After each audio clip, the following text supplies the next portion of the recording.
Using your car horn and speaking loudly in public are considered rude in the UK. Hello, it's Irewande. If you're new here, I am a Nigerian who have lived in the UK for 4 years. I make videos about working, studying, and living here in the UK as a foreign national.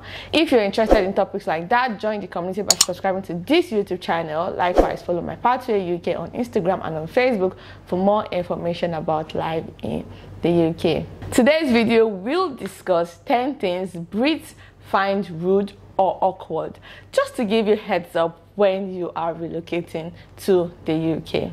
Not all Brits will find this rude or awkward, but these are things I found out that some Brits will find rude or awkward from my short time living here in the UK. Also, I have done some of these things myself and I have received some unpleasant reactions. The first is using your car horn. Do not use your car horn unless it is legitimately for safety reasons here in the UK. If you constantly horn while overtaking Brits on the road, they might consider this to be rude, aggressive, or road rage. In Nigeria, when you're driving on the highway and you want to overtake, you're doing this thing, boom, boom, boom, boom, boom, boom, boom, boom.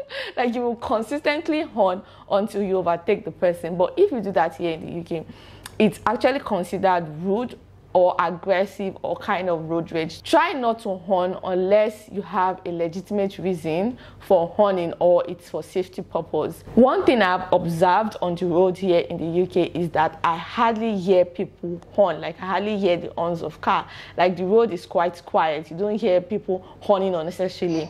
If Brits would horn, then they are horning for a legitimate reason. The second is being impolite. Now, for those of you who don't know, Brits are quite polite. Apparently, it is quite rude to use the word can. Like, can is not considered a good word to use. You are meant to use probability words like could, would, may. For instance, say things like, could I have a cup of tea, please? Do not say things like, can you get me a cup of tea?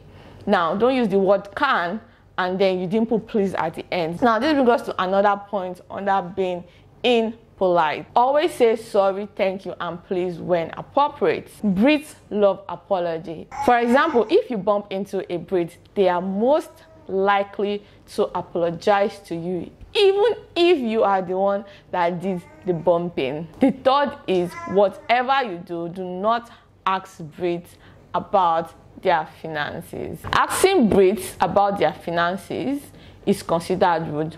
Not to talk more when you ask them in public place or when you ask people you don't really know about their finances. Brits have stiff upper lips when it comes to finances. They don't like talking about their income and how they spend it or what they spend their income on. The fourth is queue jumping. Jumping the queue here in the UK is frowned upon.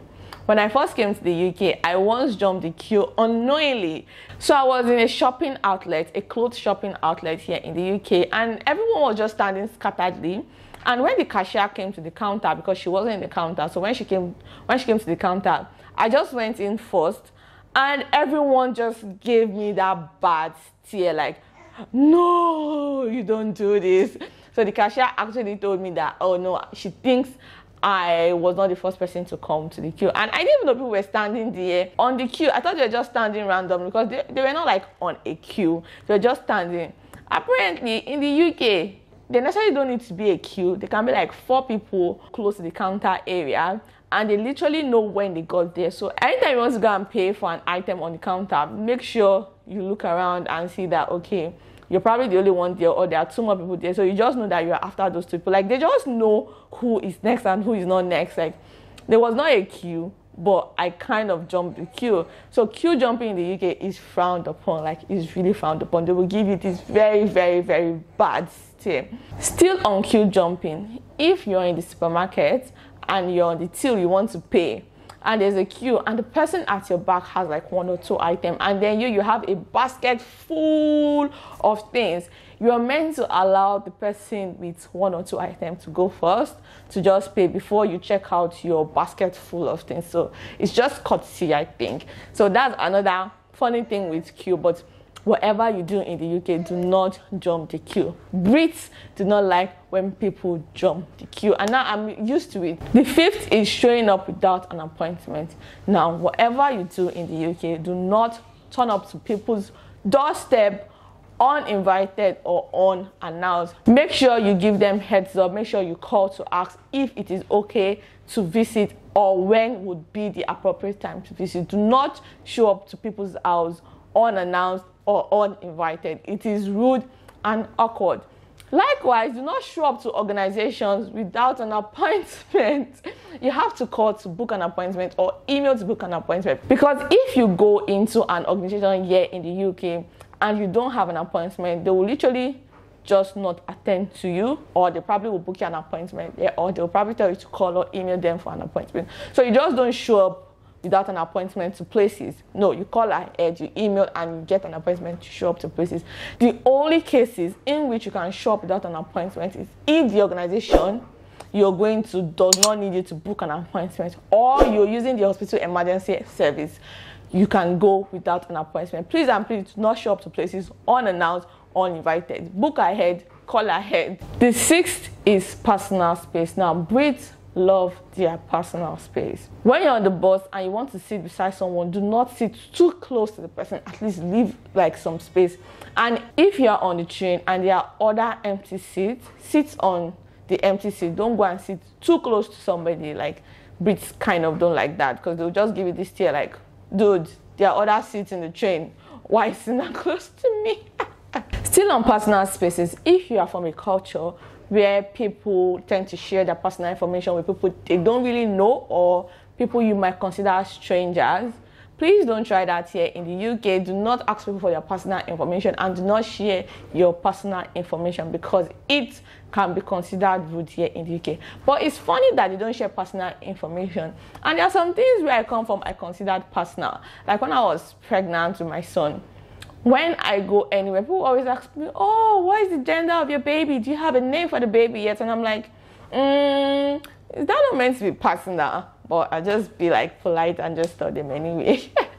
So that personal space of not sharing your information or not asking people for their information is quite a gray area. I really don't understand, because there are some things that some Brits I meet would ask me, and then I just have to share, and to me it's my personal information. Like, that area is kind of gray. The seventh is not holding the door. So in the UK, if you're going out of a building and there's someone behind you, it is polite for you to hold the door for the person, or just leave the door open and let the person pass and then you pass. In the UK, it is rude if you do not hold the door for the person behind you when both of you are coming out of the building. You are meant to hold the door for the person, and then both of you can pass. Now, it is also rude if the person is far from you and then you're holding the door, because it means you're rushing the person to come and pass, and that's also considered rude. So know when to hold the door and when not to hold the door, but in most cases always hold the door. And speaking of door holding, if someone should hold the door for you, always tell them thank you, and you that they tell thank you, always say you're welcome, because it's also rude for you not to say thank you when the door is held for you, and it's also rude for you not to say you're welcome after the person you held the door for says thank you. Number 8 is speaking loudly in public. Now, do not be a public nuisance. When you're in the public place, don't talk loudly on the phone, or don't talk loudly to your friends or whoever you're with. Keep it down. Don't be a public nuisance. And if you're using your devices in public spaces like the bus or the train, and you don't have earphones with you, please put the volume down. Likewise, if you go to a shop and probably there's nobody on the counter, maybe they're at the back house or they're at the back end of the counter, you don't need to shout to call the attention of the person who is working the till. All you need to do is to tap a bell. So there's always a bell on the counter where you can just tap, and once you tap that bell, it makes a sound, and then someone will come and attend to you. Please do not shout in people's shop. And most times when you are entering the shop, there's always a bell attached to the door that when you open the door, it makes a noise, and whoever is at the back end would already be on their way. If they are not on their way, maybe give them like 2 to 3 minutes. If they are not still on the counter, you can go outside the shop and open the door again, and then the door will make noise and call the attention of the person at the back end. Don't shout in people's shop. Still on speaking loudly in public, do not raise your voice when you are angry. Speak gently and use words to express yourself. For instance, if you want to say I'm very angry, you can use words like I am furious with the situation, and Brits would get it. I have a friend that used to say, when you hear British people start using Brit grammar, just know that there's fire on the mountain, because Brits know how to express themselves with words. So same if you're communicating with them, use words to express yourself. If you're very happy with something, use words to also express yourself. Learn to express yourself with words than raising your voice or using aggressive hand gestures. The ninth is talking about people in a negative way, especially their body or their gender or their religion. They don't like it. Kind compliments only. Don't do this rude thing they do in Nigeria. Oh, you're fat though. Oh, you have changed your religion. Oh, you have changed your gender. No, don't say things like that. I know where you're coming from, it might be something you're used to saying, but when it comes to the UK, try not to say things like that. It's insultive and they don't like it. Give them kind and sweet compliments if you need to give any. If you don't have any compliment to give, shut up and go to where you're going to. The last but not the least thing that could be considered rude or awkward by Brits is when you wave, shout, tap, or grab a waiter in the restaurant. Now please, if you're in the restaurant, do not touch, grab, tap, wave, or shout to call the waiter's attention. If you must summon the waiter, raise your hand up or make eye contact with the waiter or nod. They will know you're calling them, and then they'll come to your table and serve you or attend to you. Please don't grab anybody, don't shout at anybody when you're in the restaurants here in the UK. With this, we have come to the end of today's video. I hope this video would help you not make some of the mistakes I made when I first arrived to the UK. Bye for now, and I will definitely see you in the next video.